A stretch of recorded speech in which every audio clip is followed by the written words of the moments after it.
जगत की विलक्षणता भी विभिन्न धर्माधर्म का अनुमान कराती है। योगी जन योग समाधि जन्य अतिशय को प्राप्त कर जगत निर्माण में धर्म अधर्म की निमित्तता का प्रत्यक्ष करते हैं। जो सामान्य लोगों को दिखाई देती है वो तो अनुमान प्रमाण से पता लगता है, और योगियों को उसका प्रत्यक्ष हो जाता है। इस प्रकार धर्म अधर्म का अस्तित्व और जगत की रचना में उसका निमित्त होना सब प्रमाणों से सिद्ध होता है। शब्द प्रमाण है ही हमारे पास। क्या ये नियम भी समझना चाहिए कि केवल अदृष्ट से ही जगत का निर्माण हो जाता है? अदृष्ट मतलब धर्माधर्म कर्माशय हमारा। तो क्या ये समझें क्या? तो कह रहे हैं नहीं, नियम तो नहीं है ये। न नियमः प्रमाणांतर अवकाशात, कह रहे हैं ऐसा नियम तो नहीं है। अन्य साधनों और प्रमाणों के अवकाश होने से, अन्य साधन भी हैं, माने केवल धर्माधर्म ही जगत के निमित्त है ऐसा नियम नहीं है। प्रमाण पद साधन या निमित्त के अर्थ में प्रयुक्त हुआ है यहाँ पर। प्रमाणांतर, प्रमाणांतर माने निमित्तांतर, दूसरे भी साधन है उनका भी अवकाश है, जगत निर्माण में उनका भी अवसर है।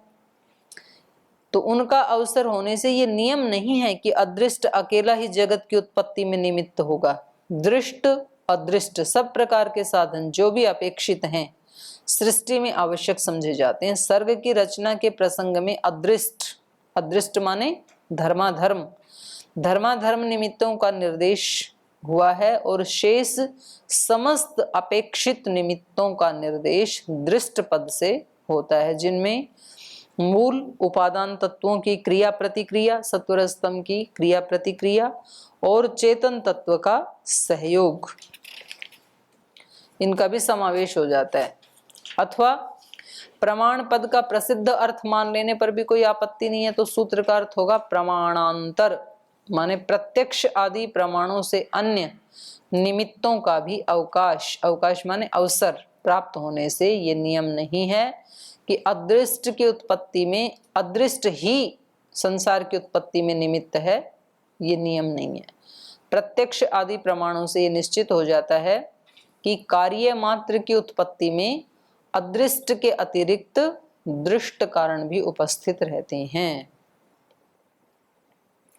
प्राणी मात्र के लिए सर्ग रचना का उपयोग दो रूपों में होता है, इहलोक या परलोक।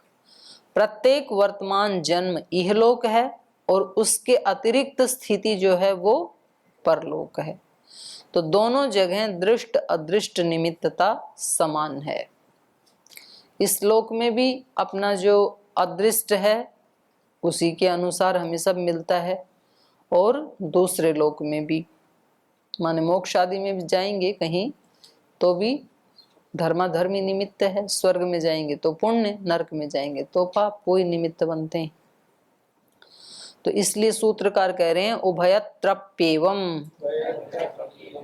दोनों अवस्थाओं में ऐसा ही है। प्रत्येक प्राणी की दोनों अवस्थाओं में, चाहे वह अपने वर्तमान जन्म की अवस्था है या उसके अतिरिक्त अवस्था है, तो उसमें भोगों का संपादन करने के लिए दृष्ट और अदृष्ट निमित्त समान रूप में उपस्थित रहते हैं। तात्पर्य यह है कि कार्य मात्र में दृष्ट अदृष्ट उभयविध निमित्तों की अपेक्षा रहती है। कोई ऐसा नियम नहीं कि कहीं तो केवल दृष्ट निमित्त हो और कहीं अदृष्ट हो।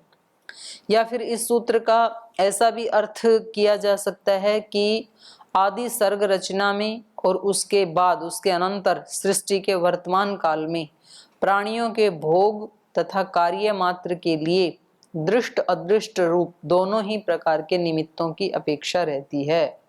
उभयत्र का अर्थ इन्होंने ये ले लिया पहले भी और आज भी। अभिप्राय यह है कि आदि सर्ग रचना और उसके बाद इन दोनों अवस्थाओं में दृष्टा दृष्ट निमित्तों की अपेक्षा एक समान रहती है। दोनों प्रकार के निमित्त दोनों अवस्थाओं में रहते हैं। ये नियम नहीं है कि कहीं एक जगह एक हो और कहीं दूसरी जगह, माने सृष्टि के आदि में कोई अलग नियम हो और आजकल वर्तमान अवस्था में कोई और नियम हो, ऐसा नियम नहीं है। तो ये अर्थ भी किया जा सकता है उभयत्र का। और उभयत्र का अर्थ ये भी किया जा सकता है कि इस लोक में भी और परलोक में भी अपने पाप पुण्य ही निमित्त बनते हैं। तो दोनों अर्थ हो सकते हैं। तो इसी अर्थ को अगले सूत्र में और भी दृढ़ किया है। अर्थात सिद्धिश्चेत समानम उभयोः। अर्थात, अर्थात माने अर्थ से, प्रयोजन विशेष से, सिद्धि ही कार्य विशेष में किसी एक निमित्त का निश्चय होता है तो यह उभयोः समानम, दोनों ही दृष्ट और अदृष्ट दोनों ही निमित्तों में समान है। अर्थात यदि ये कहा जाए कि किसी अवस्था में किसी विशेष प्रयोजन से किसी एक निमित्त की सिद्धि होती है तो ऐसा कोई प्रयोजन दोनों के लिए समान समझना चाहिए।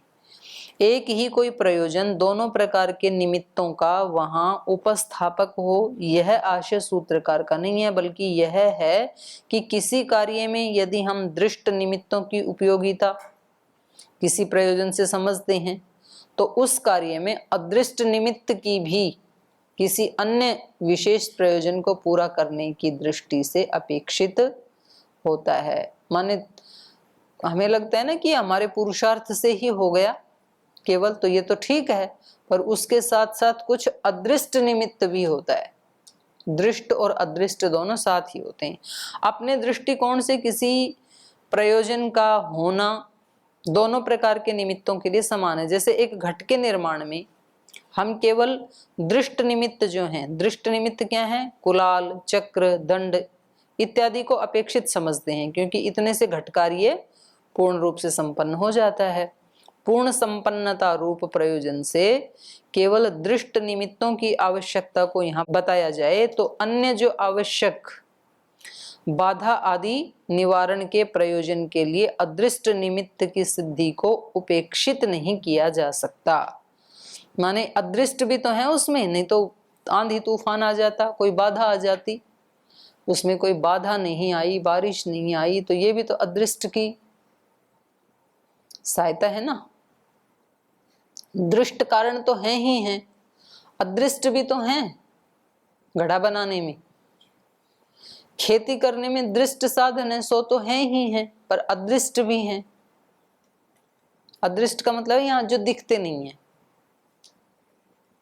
इस प्रकार कार्य मात्र में, चाहे वह आदि सर्ग का हो चाहे सर्ग के अनंतर काल का हो, दृष्ट और अदृष्ट दोनों प्रकार के निमित्तों की अपेक्षा रहती है। जैसे सुख आदि कार्य अपनी उत्पत्ति के लिए इहलोक में श्रक, चंदन, वनिता आदि दृष्ट उपायों और साधनों की अपेक्षा रखते हैं। जैसे सुख आदि कार्य अपनी उत्पत्ति के लिए, सुख मिलता है ना इन चीजों से, श्रक, चंदन, वनिता ऐसी कोई चीजें होंगी। चंदन तो जानते ही हैं, ये भी ऐसी कोई सुख देने वाली वस्तुएं होंगी, श्रक, वनिता आदि। तो जैसे इस लोक में श्रक, चंदन, वनिता आदि दृष्ट उपायों और साधनों की अपेक्षा रखते हैं, इसी प्रकार परलोक में भी जो साधारण रूप से केवल अदृष्ट का फल समझा जाता है, तो वहां भी दोनों ही दृष्ट और अदृष्ट दोनों ही निमित्त बनते हैं। इसलिए दृष्ट के समान अदृष्ट साधन भी दोनों स्थितियों में अपेक्षित रहते हैं। तो फलतः दृष्ट निमित्तों के समान कार्य रचना में धर्म आदि का भी अपलाप नहीं किया जा सकता। धर्म आदि तो अदृष्ट है ना, दिखते नहीं है धर्माधर्म, और बाकी के जो साधन है वो तो दिखते हैं।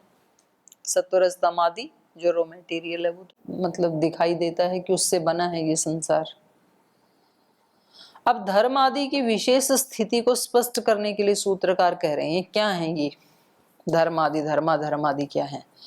अंतःकरण धर्मत्वम धर्मादि नाम। बोलिए धर्म अधर्म आदि क्या है, कहाँ रहते हैं, जो निमित्त बनते हैं। तो बता रहे हैं कि धर्म अधर्म आदि जो भाव हैं इनका अंतःकरण धर्मत्वम, अंतःकरण के धर्म या परिणाम होना ये मान्य है।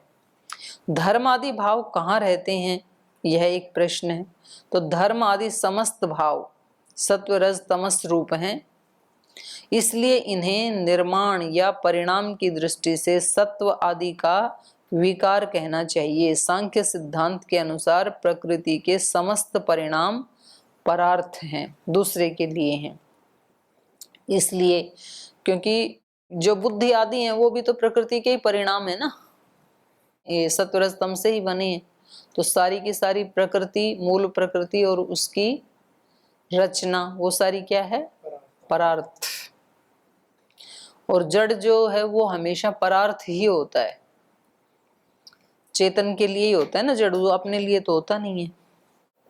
तो ये कहा धर्म आदि समस्त भाव सत्वरज तमस रूप ही हैं, इसलिए इन्हें निर्माण या परिणाम की दृष्टि से सत्व आदि का विकार ही कहना चाहिए। सांख्य सिद्धांत के अनुसार प्रकृति के समस्त परिणाम परार्थ हैं, अतः बुद्धि आदि भी परार्थ हैं। वह पर है आत्मा, जिस पर के लिए ये सब हैं वो पर कौन है? आत्मा। आत्मा के लिए हैं ये।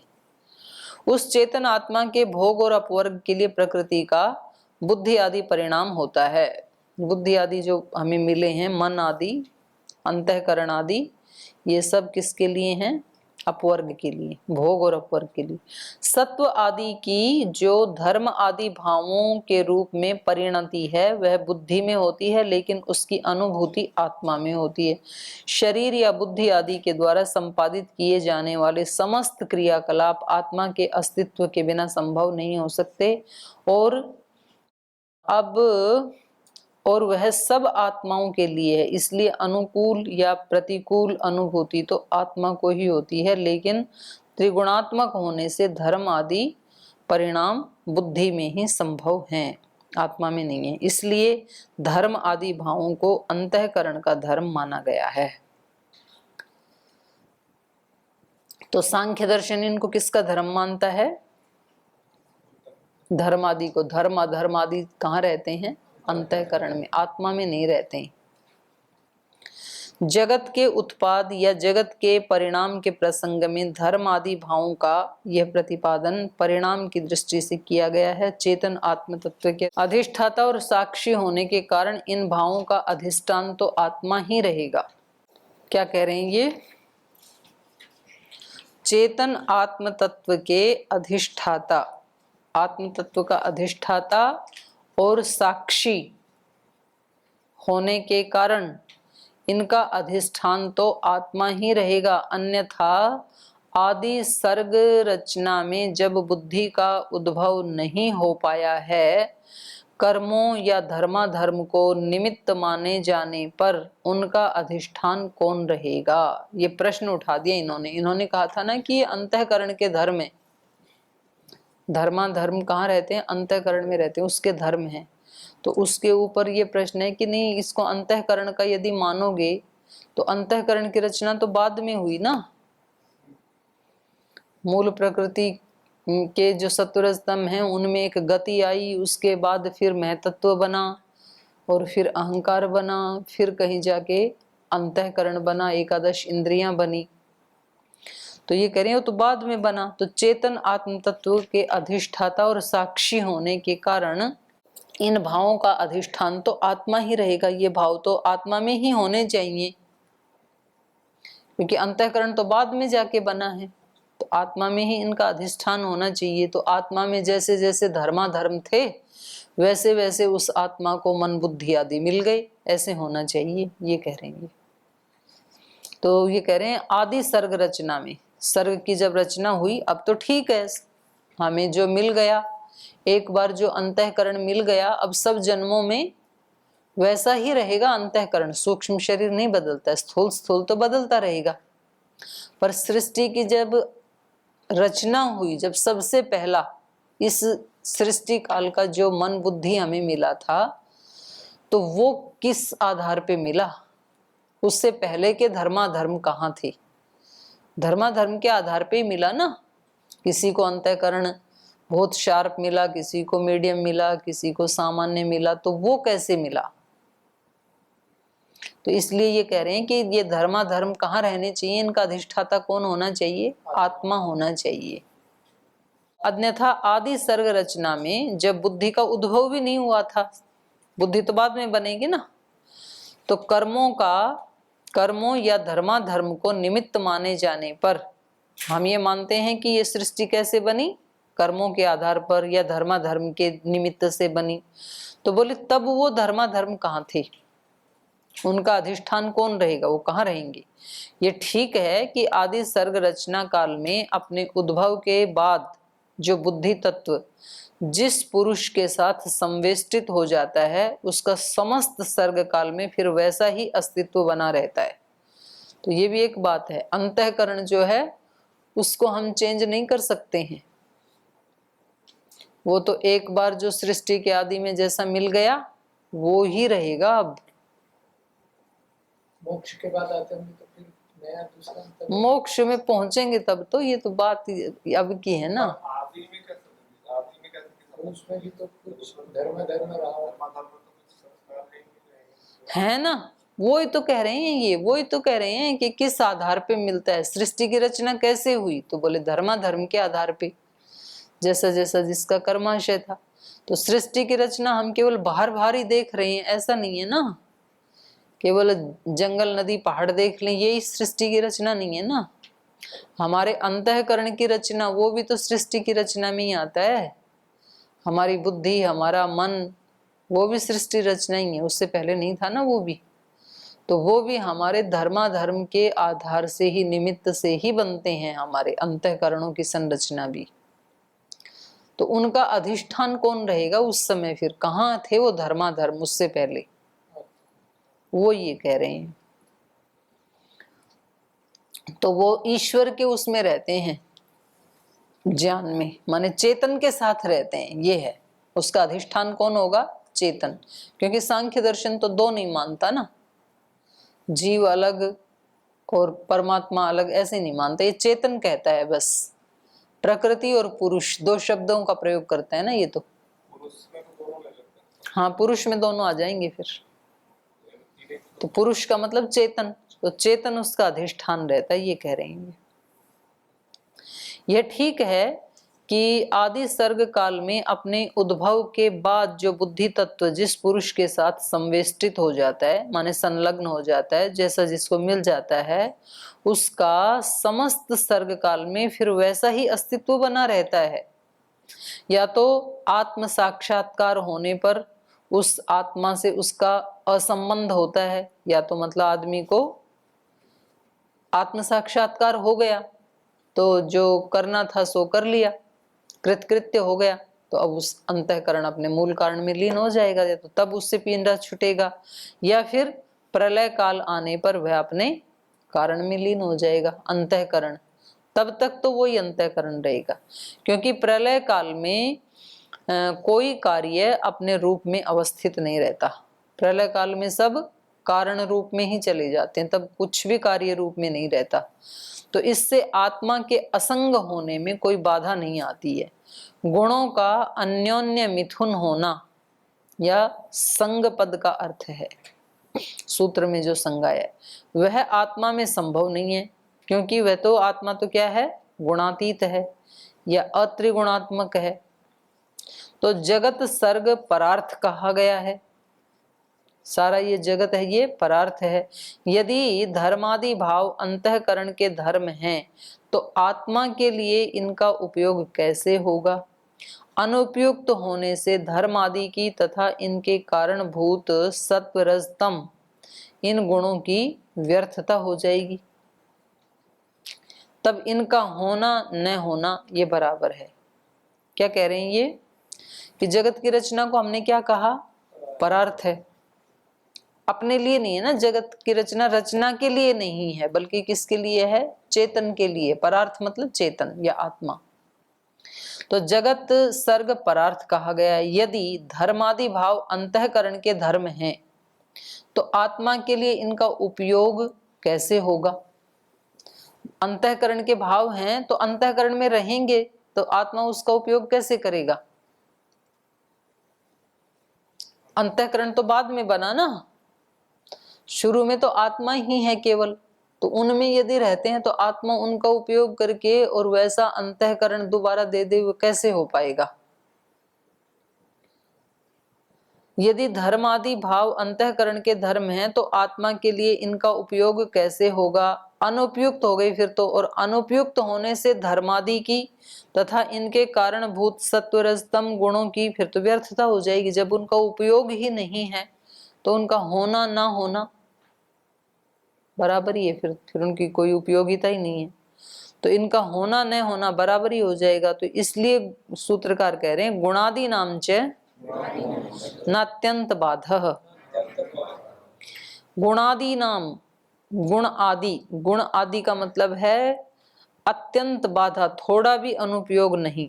गुण मतलब 3 गुण, सत्व रज तम, और आदि का मतलब आदि पदग्राही है, तो उसके गुणों के कार्य, आदि कहने से गुणों के कार्य धर्म, धर्मादि भाव और अन्य कार्यों की सर्वथा बाधा, अनुपयुक्तता या व्यर्थता नहीं कही जा सकती, क्योंकि सूत्र के अत्यंत पद का अभिप्राय है यत् किंचित अपि प्रकट होता है, अर्थात थोड़ा सा भी अनुपयोग नहीं समझना चाहिए।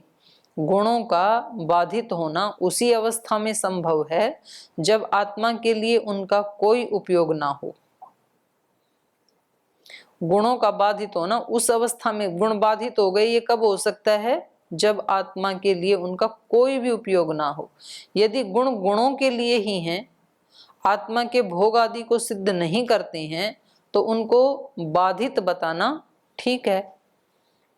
यदि गुण आत्मा के लिए नहीं है, धर्माधर्म आत्मा के लिए नहीं है, उसके सुख दुख के लिए नहीं है, और केवल गुण गुणों के लिए ही हैं, धर्माधर्म आदि सत्वरजतम के लिए ही हैं, यदि ऐसा है, गुण गुणों के लिए ही हैं, आत्मा के भोग आदि को सिद्ध नहीं करते हैं, तब तो उनको बाधित बताना ठीक है। परंतु सत्व आदि गुण आत्मा के लिए भोग अपवर्ग को संपन्न करके अपनी उपयोगिता को स्पष्ट करते हैं। तीनों गुण जो हैं वो गुणों के लिए नहीं है ना, आत्मा के लिए हैं। सत्वगुण सुख देता है, रजोगुण सुख दुख दोनों देता है, तमोगुण केवल दुख देता है। तो आत्मा के लिए तो है, ये अपने लिए नहीं है। सत्व आदि गुण आत्मा के लिए भोग अपवर्ग को संपन्न करके अपनी उपयोगिता को स्पष्ट करते हैं। फलतः गुणों को बाधित या अनुपयोगी नहीं कहा जा सकता। परिणाम की दृष्टि से ठीक है कि धर्म आदि जो है वो बुद्धि अथवा सत्व आदि के परिणाम हैं, परंतु धर्म आदि की अनुभूति केवल चेतन आत्मा को ही होती है, अतः उनका अधिष्ठान चेतन आत्मा ही है। तो पहले इन्होंने क्या कहा था कि ये धर्म आदि जो है ये कहाँ रहते हैं, इनका अधिष्ठान अंतःकरण है। अब ये कह रहे हैं कि अंतःकरण तो है, लेकिन इनका साक्षी रूप में तो चेतन उसको देखता है ना, और अंतःकरण से पहले भी ये हैं, क्योंकि पहले धर्माधर्म हो तो उसके आधार पे ही बुद्धि अंतःकरण आदि का निर्माण हो अलग अलग आत्मा के लिए। तो इसलिए कह रहे हैं कि इनका अधिष्ठान कौन है? चेतन है, ये चेतन के साथ रहते हैं। सूत्रकार अगले सूत्र से उस उपयोग को स्पष्ट करता है। पंचावयव योगात सुख संवित्ति। पंच अवयव योगात, 5 अवयवों के योग से, माने 5 ज्ञानेंद्रियों के योग से सुख संवित्ति ही, सुख आदि की अनुभूति होती है। 5 ज्ञानेंद्रिय अंतःकरण के 5 अवयवों के समान हैं। यथा विषय उनके योग अर्थात सन्निकर्ष से सुख संवित्ति, सुख की अनुभूति आत्मा को होती है। परिणाम की दृष्टि से धर्म आदि भावों के अंतःकरण का धर्म होने पर भी उनसे होने वाली अनुकूल अनुभूति आदि आत्मा को होती है। अंतःकरण का सीधा संबंध बाह्य जगत के साथ नहीं है, वह 5 ज्ञानेंद्रियों के द्वारा पूरा होता है तथा प्रत्येक इंद्रिय अपने अपने नियत विषय के साथ संपर्क स्थापित कर पाती है। इसलिए सूत्र में अवयव पद से उनका संकेत किया गया है। बाह्य विषय के साथ सीधा संबंध इंद्रिय का रहता है और विषयाकार परिणत होकर के वह उस विषय को मन तक पहुंचा देती है। मन अहंकार को पहुंचा देता है, अहंकार बुद्धि को दे देता है और बुद्धि तदाकार होकर के उस विषय को आत्मा को समर्पित करती है। तो इस प्रकार अंतःकरण के अवयवभूत 5 इंद्रियों के सहयोग से आत्मा को ही सुख की या दुख की अनुभूति होती है। तो सुख प्रत्येक अन्य भाव का उपलक्षण है। सुख की अनुभूति होती है मतलब दुख की भी होती है। जितने भी भाव हैं उन सब की अनुभूति आत्मा को ही होती है। अन्य भाव जो भी हैं, सुख है, दुख है, हर्ष है, शोक है, जो भी भाव हैं दीनता है, करुणा है, उन सब भावों की अनुभूति फिर बुद्धि तदाकार करके आत्मा को करवा देती है। अनुकूल प्रतिकूल समस्त अनुभूतियों में यही क्रम समझना चाहिए। अनेक व्याख्याकारों ने सूत्र के पंचावयव पद का अनुमान के 5 अवयव प्रतिज्ञा हेतु उदाहरण उपनयन निगमन ये अर्थ भी किया है। सुख आदि की अनुभूति या संवित्ति में प्रतिज्ञा आदि अवयवों की कोई उपयोगिता तो है नहीं, तो ये हम पढ़ेंगे भी नहीं। जब ये अर्थ है ही नहीं तो क्यों पढ़ेंगे। 21वें सूत्र में श्रुति और लिंग के आधार पर धर्म आदि की जगत निमित्तता को प्रमाणित किया गया है। अब लिंग अर्थात अनुमान का स्वरूप क्या है, सूत्रकार अगले प्रकरण में इस अर्थ को स्पष्ट करते हुए कह रहे हैं। अनुमान भी कब होता है, जब बार बार उसकी अनुभूति हो जाती है ना प्रत्यक्ष कर करके, तब अनुमान प्रमाण की उत्पत्ति होती है। तो कह रहे हैं न सकृत ग्रहणात् संबंध सिद्धि। एक बार मतलब संबंध हो गया, प्रत्यक्ष हमने किसी चीज का कर लिया, तो सकृत ग्रहणात् एक बार एकत्र ग्रहण से संबंध सिद्धि व्याप्ति का निश्चय नहीं होता। जैसे मानो किसी बच्चे ने एक बार कहीं अग्नि को और धूम को देख लिया और फिर कभी जीवन भर देखा ही नहीं, तब उसके चित्त में ये व्याप्ति नहीं होगी कि जहां जहां धूम होता है वहां वहां अग्नि होती है। ये व्याप्ति कब प्रतिष्ठित होती है, जब कई बार देखा उसने। एक बार अपने घर में देखा, फिर किसी गांव में देखा, फिर कहीं तीसरी जगह, फिर चौथी जगह, फिर दूसरों से भी सुना, तब कहीं जाकर के व्याप्ति होती है, एक बार से नहीं होती है। और कोई भी संस्कार, अनुमान ये अग्नि और धूम का ही नहीं, कोई भी संस्कार कब पड़ता है, उसकी स्मृति रूप में संस्कार कब बनते हैं, जब कई बार देखा जाता है। एक बार आपने ऐसे पुस्तक देख ली तो अब क्या पता लग गया आपको इसमें क्या क्या लिखा है। उसको आराम से पढ़ेंगे एक बार तब भी नहीं पता चलेगा। जैसे अभी मैंने पूरा ये पृष्ठ पढ़ लिया ना, 210 209 पृष्ठ पूरा पढ़ लिया और अभी 210 पे आ गई, तो अब कोई पूछे कि 209 पे क्या क्या लिखा हुआ है तो याद रहेगा क्या? नहीं रहेगा। उसको बार बार पढ़ना पड़ेगा यदि याद करना है तो। इसलिए कह रहे हैं कि एक बार के संबंध से व्याप्ति स्थापित नहीं होती है। न सकृत ग्रहणात् संबंध सिद्धि ही, एक बार एकत्र ग्रहण, एक बार जिन दो को इकट्ठा देखा, धूम और अग्नि को, तो उससे संबंध सिद्धि नहीं होती है, व्याप्ति का निश्चय नहीं होता है।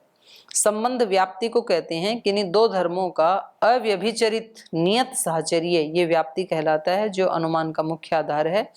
ऐसी व्याप्ति की सिद्धि किन्हीं दो के एक बार ही एक साथ या एक जगह ग्रहण होने से नहीं होती।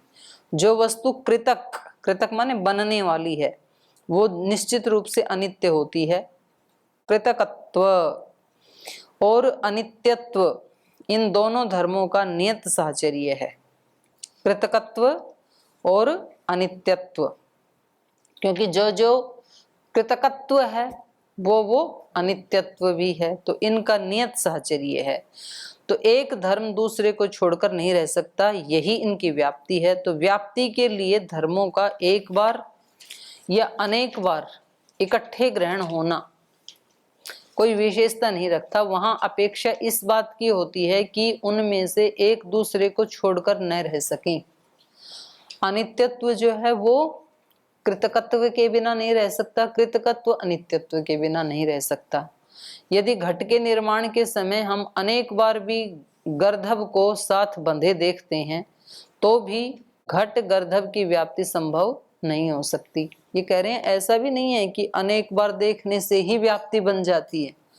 हमने घट के साथ कई बार गधे को देखा बंधे हुए, तो भी उसके निर्माण में उसको तो नहीं, व्याप्ति नहीं बनेगी ना। तो व्याप्ति वो होती है जो एक के बिना दूसरा अस्तित्व में ना आए, उस तब व्याप्ति बनेगी। इसको शेष कल पढ़ेंगे। आज यही विराम लेते हैं।